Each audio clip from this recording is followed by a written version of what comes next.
Ya, kita akan masuk di dalam pembahasan yang selanjutnya. Bagaimana cara mengatasi masalah depresi yang tak terhindarkan dalam kehidupan kita sehari-hari. Kita sudah mendengarkan contoh bagaimanakah kita lihat Paulus dan juga beberapa nabi-nabi yang mengalami depresi, dan itu akhirnya melanda kita juga. Bagaimana kita bisa menghadapi itu, dan bagaimana caranya kita untuk menghindarkan serta kita harus siap dengan kondisi-kondisi seperti itu. Ya, mari kita belajar di dalam realita depresi. Nah, saudara, kita lihat Filipi 4 ayat 4. Ya, satu kalimat dan kekuatan nasihat dari firman Tuhan. Dikatakan di sini, bersukacitalah senantiasa dalam Tuhan. Sekali lagi kukatakan bersukacitalah dalam kondisi keadaan apapun. Roma pasal 15 ayat yang ke-11. Dan lagi, pujilah Tuhan hai kamu semua bangsa, dan biarlah segala suku bangsa memuji Dia.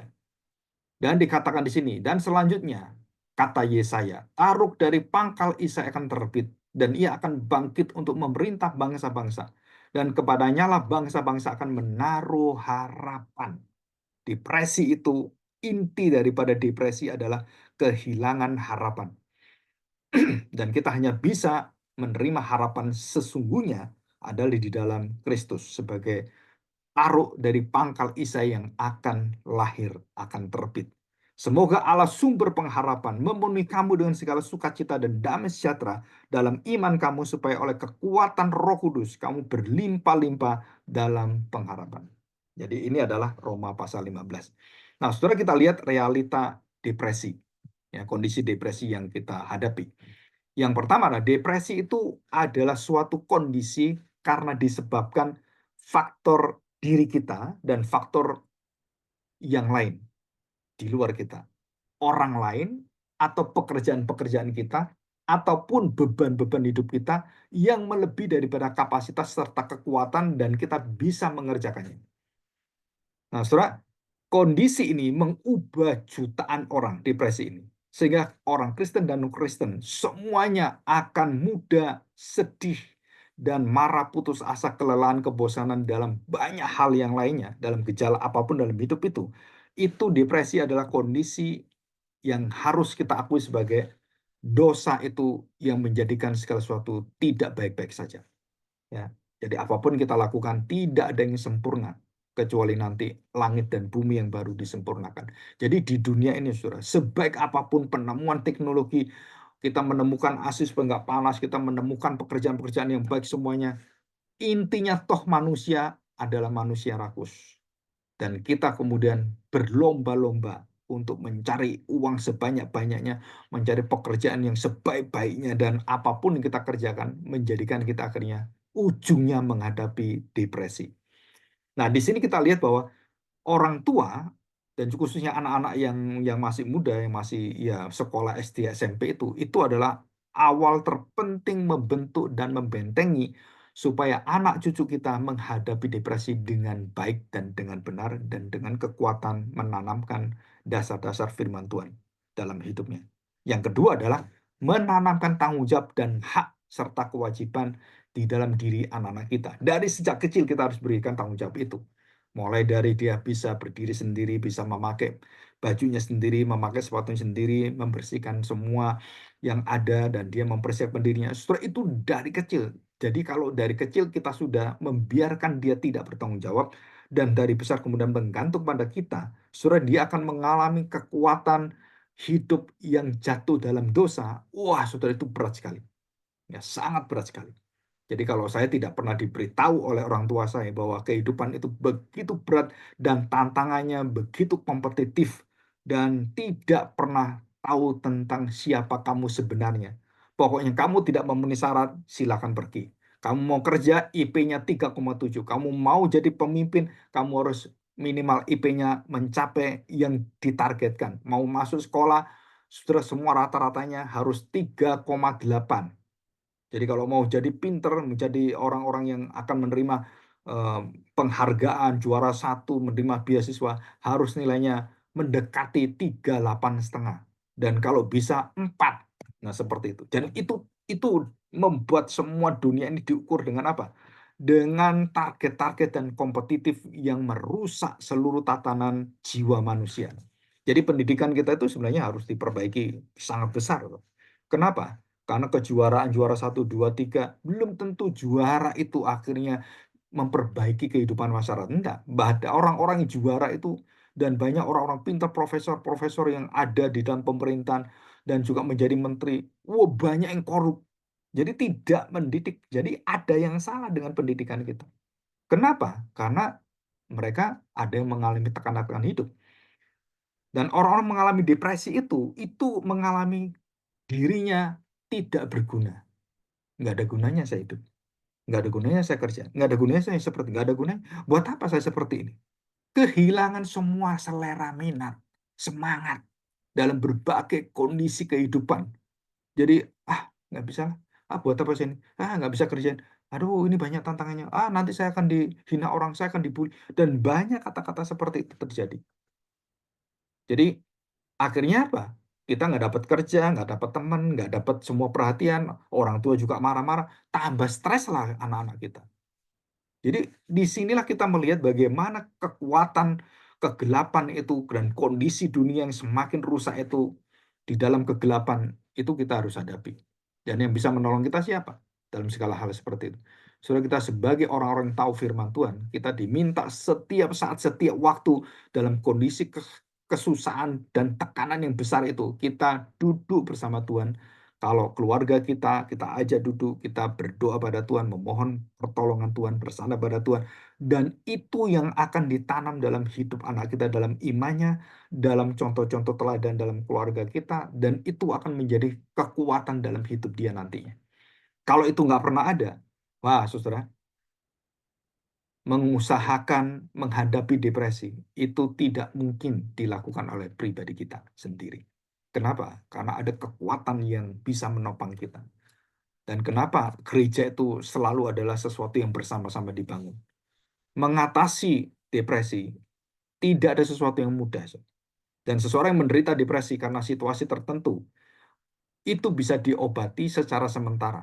Tetapi kalau dia mau bisa melewati itu semuanya, depresi itu bukan dihindarkan, bukan dibuang, bukan kemudian kita melarikan diri dari depresi. Tetapi depresi itu adalah kita harus taklukkan. Kita harus selami, kita harus mau masuk di dalamnya, dan kita harus mengambil itu sebagai kekuatan dari Tuhan. Inilah saya harus teguh di hadapan Tuhan. Dan dengan doa, dengan kekuatan dari Tuhan dan dukungan dari orang lain, kita akan menghadapi depresi dengan baik. Ya, kita akan lanjutkan. Realita hidup yang self-center itu adalah benih yang paling awal terjadinya kehancuran dan menuju pada depresi, kehancuran hidup kita. Dari seseorang yang self-center itu hanya melihat dirinya dan semuanya itu akan menjadi berat waktu dia harus mengerjakan untuk dirinya sendiri. Bahkan disuruh untuk tanggung jawabnya diri sendiri, kewajibannya aja nggak mau. Dan ini apa yang terjadi? Kamu harus melakukan ini. Yang ngerjain PR itu ya kamu, bukan orang tuamu. Yang ngerjakan tugas-tugas sekolah itu ya kamu. Kalau dibantu orang tua dan kemudian anaknya dibantu, nggak mungkin dia bisa mandiri. Dan bagaimana dia nanti kalau kerja, bagaimana dia nanti menghadapi tantangan. Oh, dia akan mengalami depresi yang berat sekali, Saudara. Kenapa? Karena dari awal kakinya yang harusnya kuat, kita lumpuhkan. Anak-anak kita kemudian kita lumpuhkan, pendidikan juga kita lumpuhkan. Kenapa sih orang keluar dari SMA, dari sekolah, bahkan sekolah kuliah, banyak yang nggak bisa kerja dan nggak bisa melakukan apa-apa. Sebaliknya anak-anak yang mau berjuang, mau jualan, mau seperti ini, saudara, mereka bisa bertahan hidup dan mereka menjadi cukong-cukong. Jadi cukong-cukong itu banyak kan pendidikannya nggak tinggi, saudara. Bos-bos seperti itu. Nggak lulus sekolah, nggak lulus kuliah, bahkan SMA nggak lulus. Hanya lulusan SMP. Tetapi dia punya perusahaan besar dan semua orang-orang di bawah dia itu orang-orang yang pinter, yang S3. Wah, itu banyak sekali. Kok bisa? Karena bukan soal pendidikan gelar, tapi jiwa, karakter, tempaan, kekuatan yang membuat dia bisa menjadi orang yang menghadapi depresi. Ya. Dan banyak orang-orang, barusan ini saya dengarkan ada dosen di ITB minta bunuh diri. Kenapa minta bunuh diri? ya dia sudah nggak bisa apa-apa. Buat apa saya begini? Saya udah lulusan gini-gini, saya kerja nggak bisa, ini nggak bisa, nggak bisa. Akhirnya buat apa saya minta bunuh diri aja. Dan dia mengirim surat pada pemerintah. Dan kalau di luar negeri itu bisa diiyakan, saudara, dan bisa disuntik mati. Kenapa ya? Ini hak saya itu, ya. Suntik aja mati. Dan cuman berapa detik aja udah mati. Suntik mati itu cepat mati. Ya, oke. Jadi depresi ini kalau tidak ditangani dengan baik dan benar, tadi itu kan, itu akan menular. Kenapa menular? Karena penyakit yang bersifat di dalam dosa itu selalu menular. Menular ke anaknya, menular ke tetangganya, menular ke semuanya. Jadi depresi itu membuat orang di sekelilingnya akhirnya, ya males juga kalau kamu seperti ini. Ya udah mau nolongi jadi nggak jadi nolongi. Mau memberi semangat jadi kamu seperti ini. Akhirnya ketular semua. Jadi bagaimana kita bisa menghadapi depresi ini? Sebenarnya depresi itu sesuatu yang harus kita hadapi dan itu wajar terjadi dalam hidup manusia kita semua.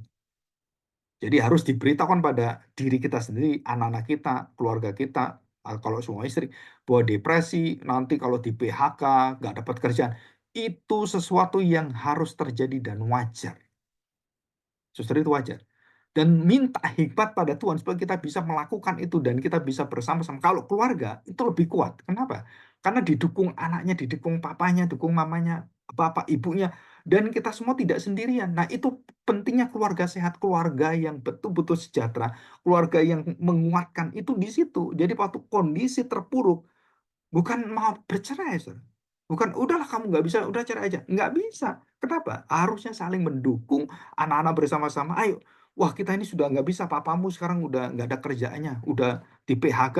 Wah kita nggak ada uang, bagaimana? Yuk, kita ngerjain mau jualan apa.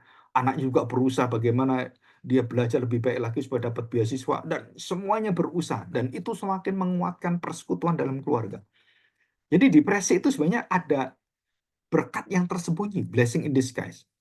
Ya, semua itu ada kekuatan dari Tuhan supaya kita belajar tidak mengandalkan diri, terus kita berdoa pada Tuhan dan kita tahu bahwa semua ada waktunya, semua ada kekuatannya. Dan Tuhan memberitahu pada kita bahwa kita harus kembali jalurnya adalah mengandalkan Tuhan.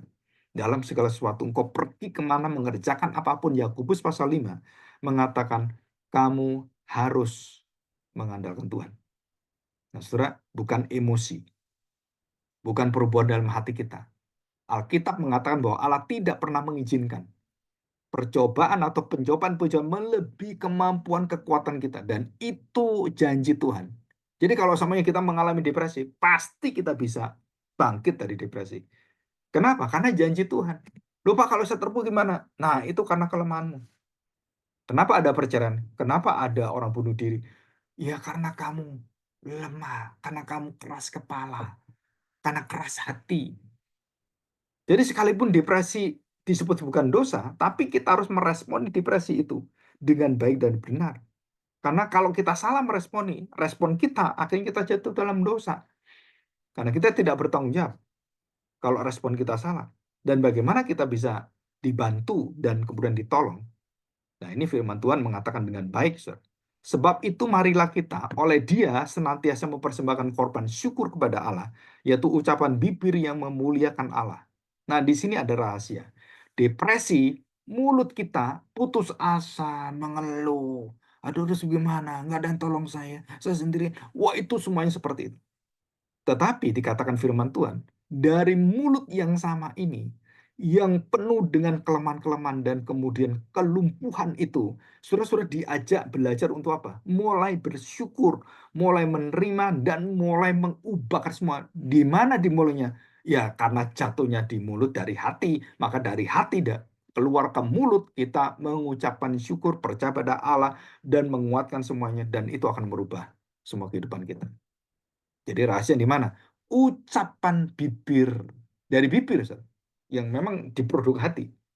Dari bibir itu kita memuliakan bersyukur pada Tuhan dalam kondisi jangan pernah menyalahkan Tuhan, jangan pernah mengeluh pada Tuhan, jangan pernah kemudian menghakimi Tuhan, tapi kamu akan diajar rendah hati dan melihat diri dan kelemahan-kelemahan kita dan bersama-sama kita akan menggandeng semuanya. Itulah yang membawa kita di dalam hidup yang penuh dengan kekuatan firman Tuhan.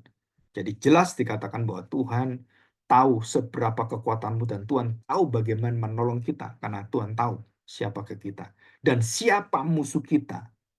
Depresi itu adalah musuh kehidupan manusia dan tidak ada yang bisa mengatakan, oh depresi ini adalah sesuatu dari surga. Bukan, saudara. Depresi itu sesuatu kekuatan yang berasal dari kegelapan yang membuat kita semuanya tidak bisa damai sejahtera dan selalu sulit bekerja, selalu ada iri hati dan semuanya.